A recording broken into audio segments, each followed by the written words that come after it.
아멘. 자, 오늘 저는 이제 산상보훈의 결론 부분이면서 예수님이 공생애를 시작하시면서 선포하시는 하늘나라의 새 율법입니다. 새 헌법입니다. 자, 여러분, 이제 마태복음은 신약성경을 시작하면서 첫 번째로 기록한 책입니다. 예수님이 이 땅에 무슨 일하러 오셨습니까?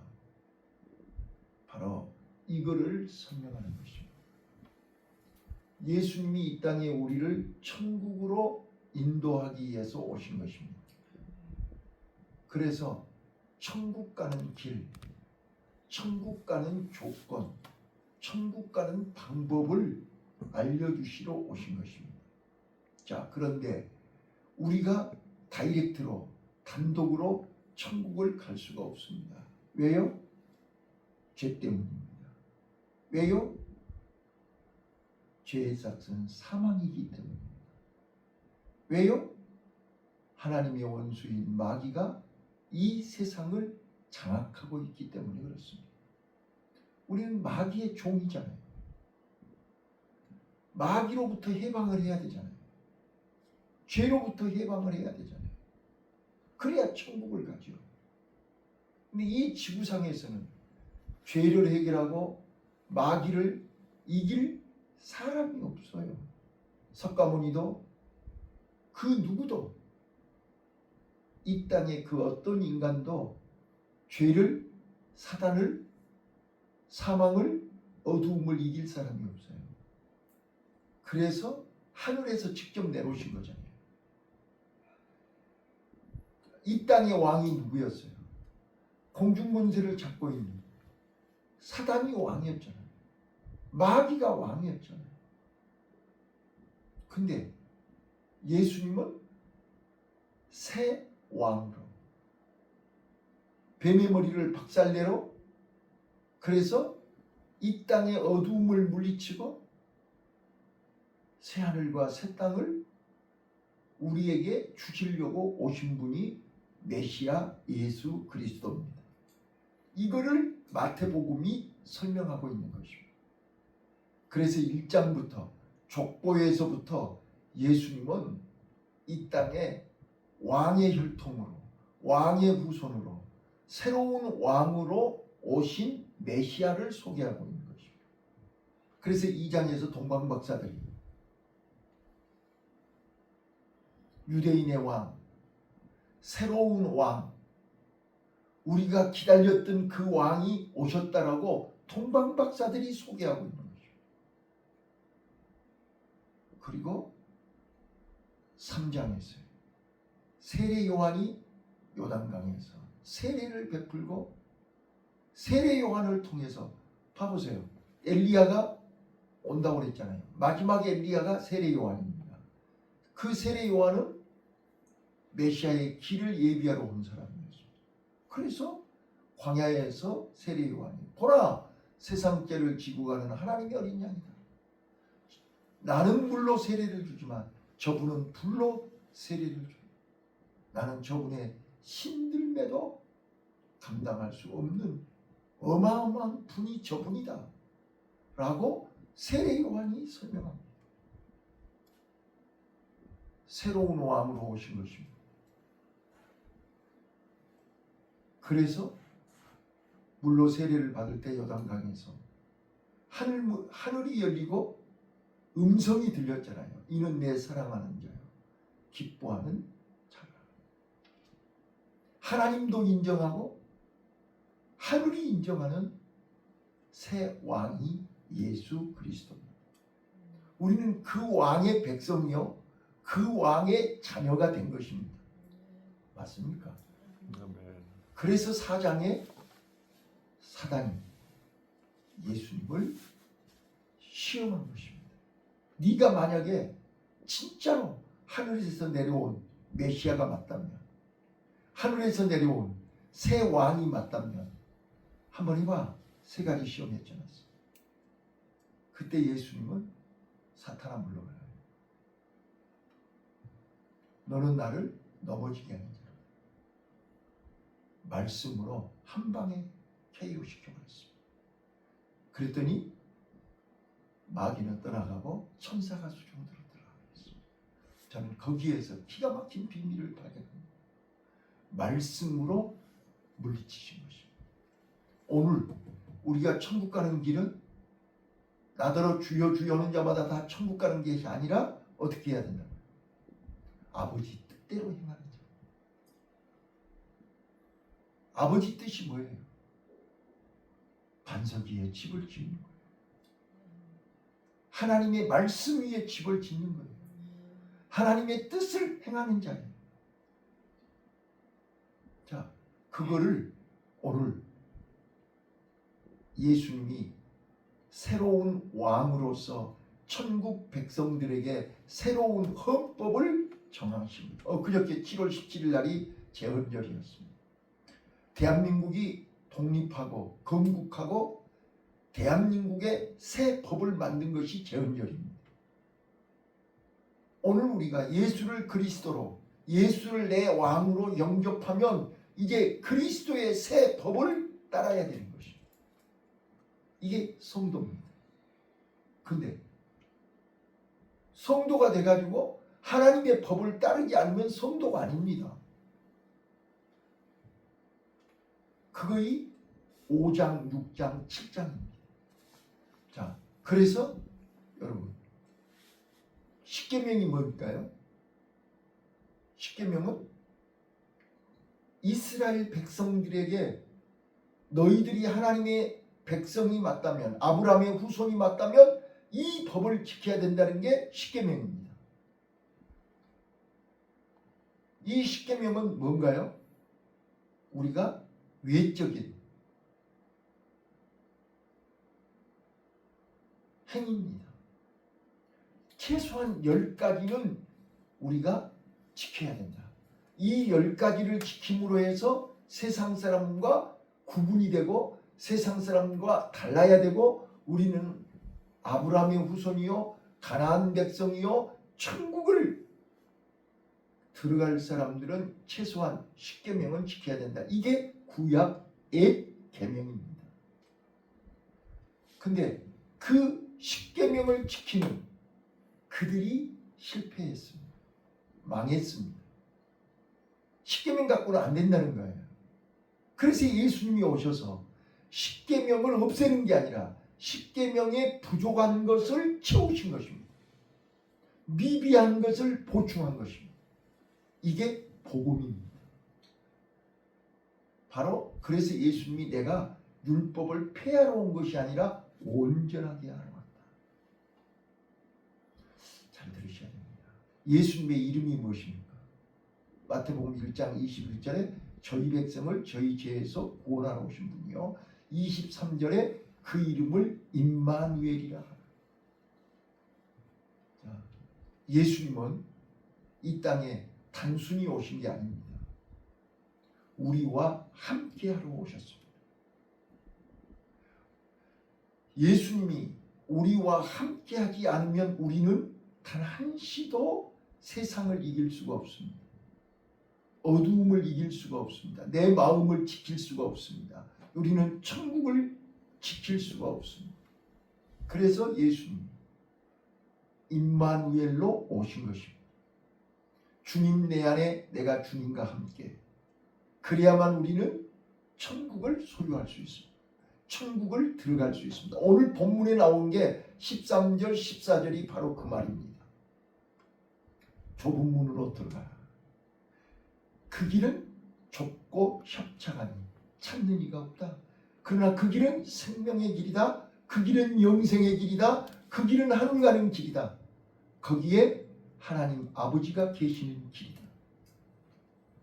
자, 그 길을 가려면 좁은 문으로 들어가려면 내 의지로는 못 들어갑니다. 예수님이 내 안에 함께할 때만 들어갈 수 있습니다. 아멘. 이거를 가르쳐주는 게 마태복음 5장입니다. 자 보세요. 예수님이 산상복음을 시작하자마자 8복이 아니라 9가지 복입니다. 그 12절까지 하면 8가지 얘기를 하시고 의를 위하여 핍박받는 자에게 복이 있나니 천국이 저희 것이다.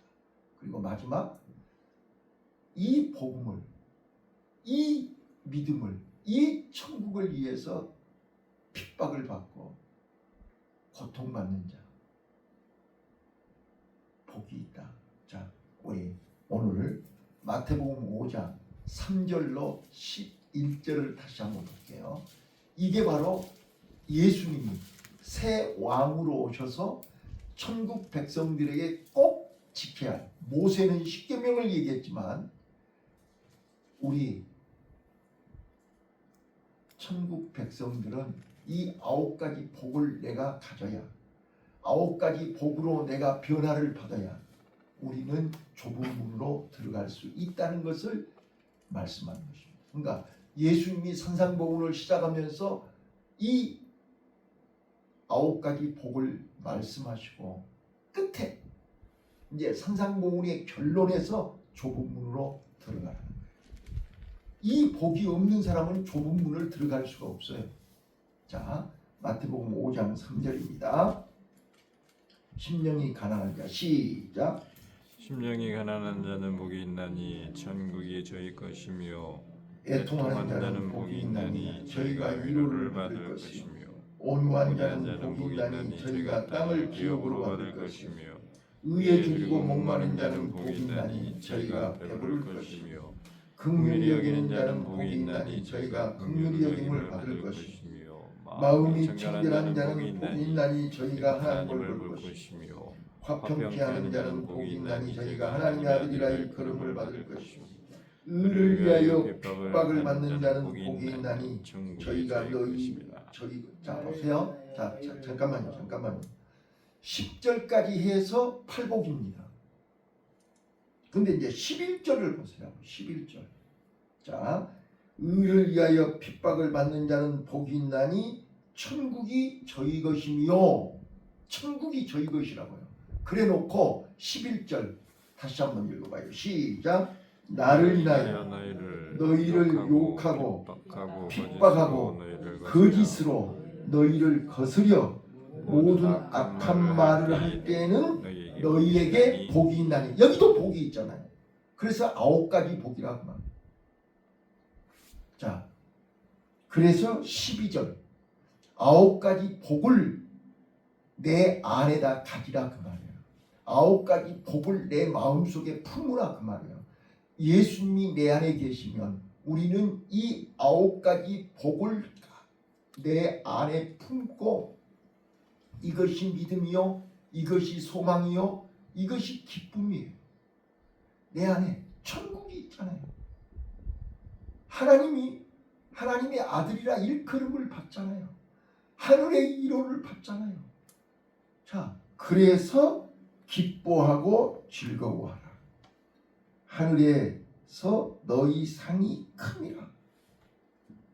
자, 그래서 예수님이 12제자에게 뭐라고 얘기하셨어요? 너희들이 전도로 갈 때 귀신이 항복하는 것을 기뻐하지 말고 하늘나라에 너희 이름이 기록된 것을 크게 기뻐하라. 오늘 우리가요 수백 번 얘기하지만 내가 예수님이 내 안에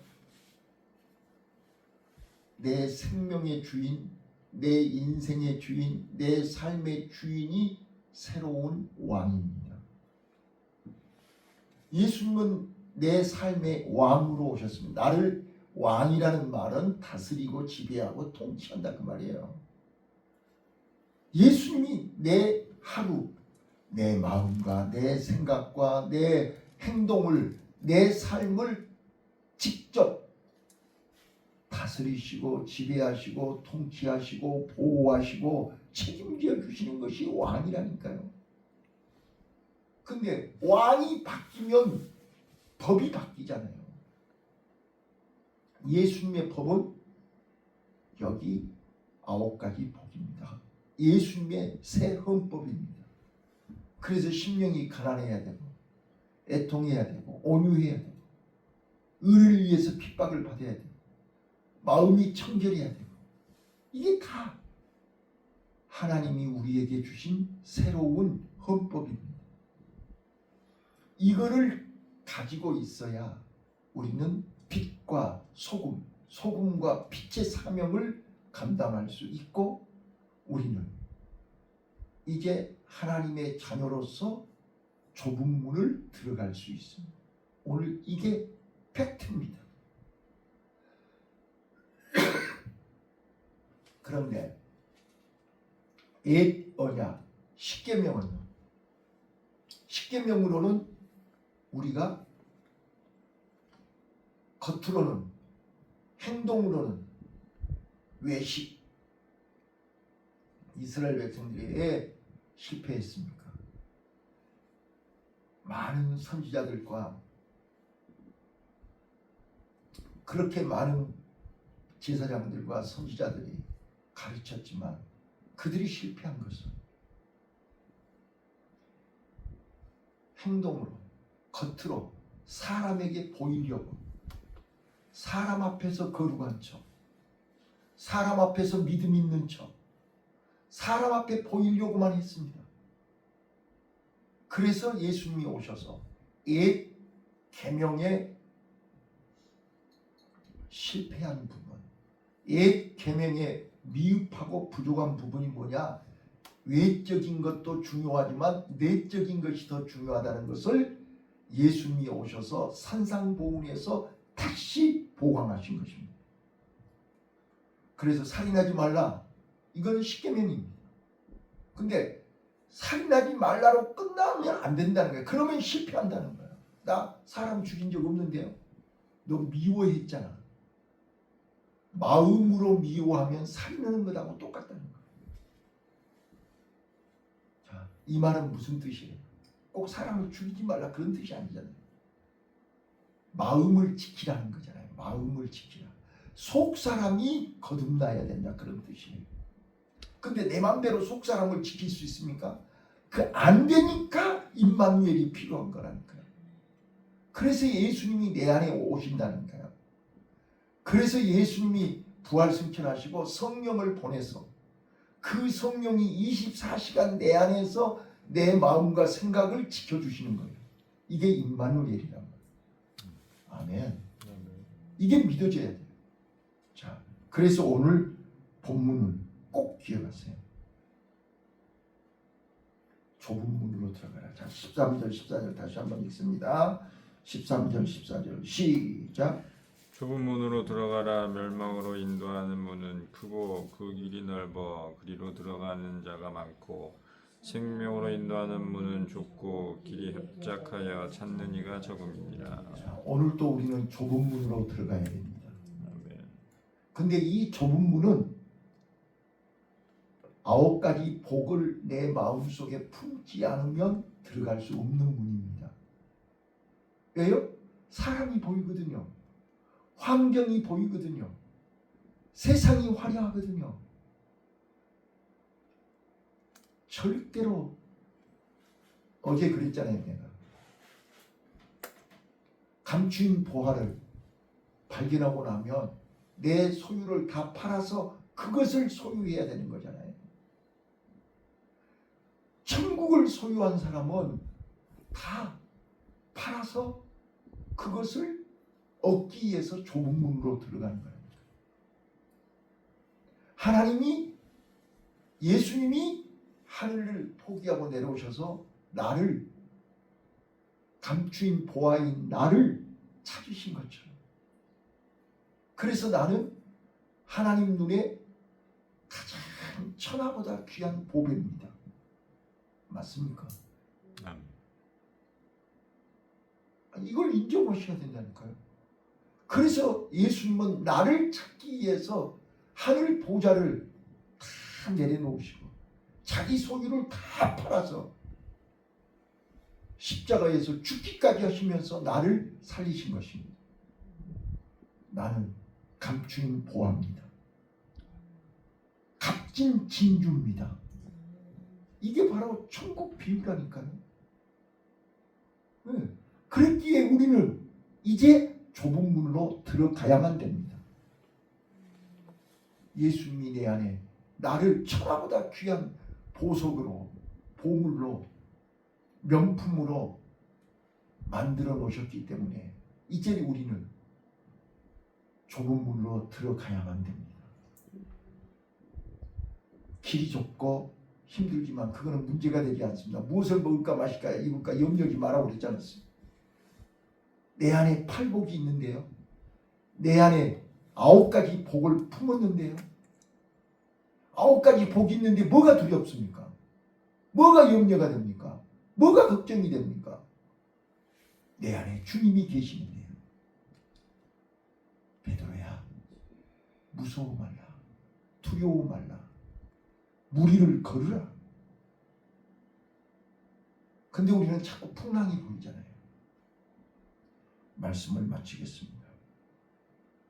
우리가 좁은 문으로 들어가려고 할 때 수많은 장애물이 있습니다. 많은 난관들이, 갈등들이 있습니다. 이러다가 나 죽는 거 아니야? 망하는 거 아니야? 잘못되는 거 아니야? 아버지를 신뢰하세요. 예수님을 신뢰하세요. 그 예수님이 나를 붙잡고 계시고, 그 예수님이 나를 인도하고 계시고, 그 예수님이 내 안에 내 마음과 생각을 붙잡고 계시잖아요. 주님 내 안에, 내가 주님 안에. 그래서 여기 1절부터 12절까지는 내 안에 예수님이 계시면요, 남이 보이는 게 아니라 내가 보이는 거예요.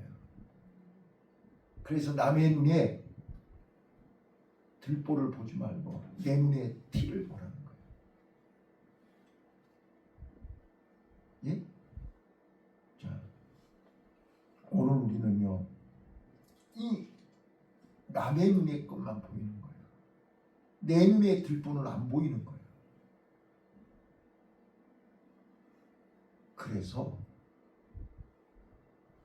개인적으로 천국을 들어갈 사람들, 천국 백성, 천국의 조건은 반드시 좁은 문으로 들어가야 됩니다. 그 좁은 문은 내 혼자 들어갈 수 없습니다. 내 안에 예수님이 계셔야만, 그 예수님이 나를 심령이 가난한 자가 되고, 애통한 자가 되고, 온유한 자가 되고, 의를 위해서 핍박을 받고 화평케 하는 자가 되고, 마음이 청결한 자가 되고, 이게 안 되면 우리는 좁은 문으로 들어가지를 못한다니까요. 좁은 문 앞에서 다 스톱해버려요. 좁은 문 앞에서 더 이상 한 발짝도 앞으로 나가지를 못해요. 자, 그래서 예수님이 이 말씀을 한 거예요. 보물을 땅에다 쌓아놓지 말고 하늘에다 쌓아라. 이것 때문에 우리가 갈등을 하는 거예요. 어제 말씀드렸잖아요. 내 마음속에 내 생명보다 더 귀하게 여기는 보물이 어디 있냐. 그 보물이 무엇이냐. 그 보물을 아버지께 맡겨야 돼요. 하나님께 맡겨야지. 하늘에 쌓아야죠. 하늘에 쌓으라는 말은 하나님께 맡기라는 거잖아요. 아버지를 신뢰하세요. 아버지를 믿으세요. 아버지를 의지하세요. 그러면 우리는 그 아버지 말씀 위에 집을 지을 수 있고, 그 말씀을 따라 순종할 수 있고, 그 말씀의 인도를 받을 때 그 길은 좁고 협착하지만 생명의 길이요, 그 끝은 요단강 건너서 저 가나안이 기다리고 있는 것입니다. 이게 산상복음의 결론이에요. 반석 위에 집을 지은 자는 바람이 불고 비가 오고 창수가 나도 무너지지 않는다. 여러분, 이 반석이 누구냐 그 말이에요. 우리는 예수 그리스도라고 얘기하죠. 아버지의 뜻입니다. 아버지의 말씀입니다. 나더러 주여 주여 하는 자마다 다 천국 가는 것이 아니라 아버지 뜻대로 행하는 자라야 천국 간다고 그랬잖아요. 아버지 뜻을 아는 거예요. 나를 향하신 아버지의 뜻, 나를 향하신 아버지의 요구, 나를 향하신 아버지의 기대, 이게 아버지의 뜻 아닙니까? 오늘 이 산상보훈을 마치면서 좁은 문으로 들어가기를 결단하는 귀한 아침이 되시기를 예수님 이름으로 축원합니다. 아멘. 주님